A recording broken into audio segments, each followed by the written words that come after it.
Yeah, I'm Byron Wayne, and I'm a school teacher. And the school that I teach at has about 75 girls. And of these 75 girls, I'd say at least 20 are either pregnant or have already had at least one kid. Now I call these kids Indiana kids, because Indiana is the Hoosier state, and most of these poor kids will never have an answer for who's your daddy. Now, once again, the Nevada legislature failed to pass a sex ed bill. Now, to be perfectly honest, most of these girls do not need sex ed. Fact is, most of them could probably teach me a few things. But what they do need is to memorize Byron Wayne's pregnancy prevention steps. Step number 1, do not have sex. Now, this step always works. Now, I know what some of you are thinking, but that was over 2,000 years ago, and it has only happened once. Trust me, if you do not have sex, you will not be getting pregnant. Step number 2, if you decide that sex is absolutely, positively got to become part of your life, try as hard as you possibly can to only have sex with yourself. Now, for some stupid reason, this is called masturbation. Since there's only one person doing it, it ought to be called unoturbation.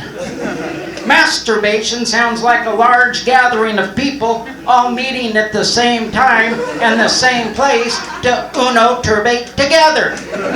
Which wouldn't be bad if they arranged it boy, girl, boy, girl. That way, if while you were unoturbating, you could get off on the two gals next to you that were also unoturbating.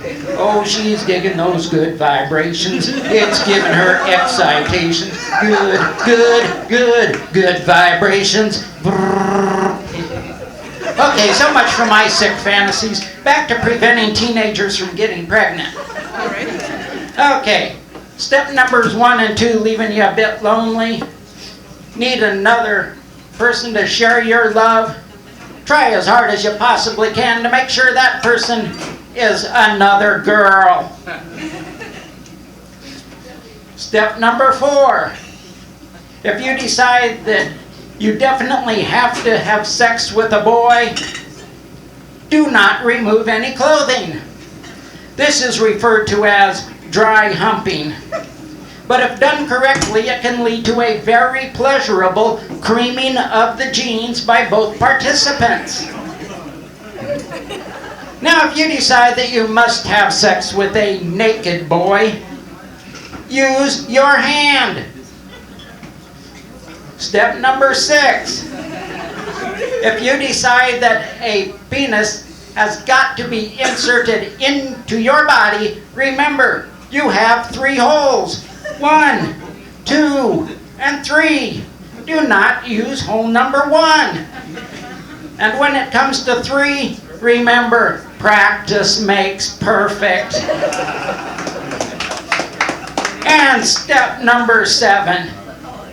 Just because a penis can't go into the vagina is no reason to leave it lonely. Plenty of penis-shaped objects out there, and not just dildos and vibrators. If you're into nature, you got all kinds of vegetables. You got carrots, pickles, cucumbers, zucchini. Have you ever wondered why they call a penis meat? Go to the meat section of the grocery store. All kinds of penis-shaped things. Man, you can get a kielbasa, you could put part of it in one hole, part of it in the other hole, the boy's penis in your mouth, and you can have yourself a 3-way with just one other person. Now, if that doesn't sound like a good time, I don't know what does. Byron Wayne's pregnancy prevention steps. Make a girl that you care about, memorize them, and enjoy the rest of the evening.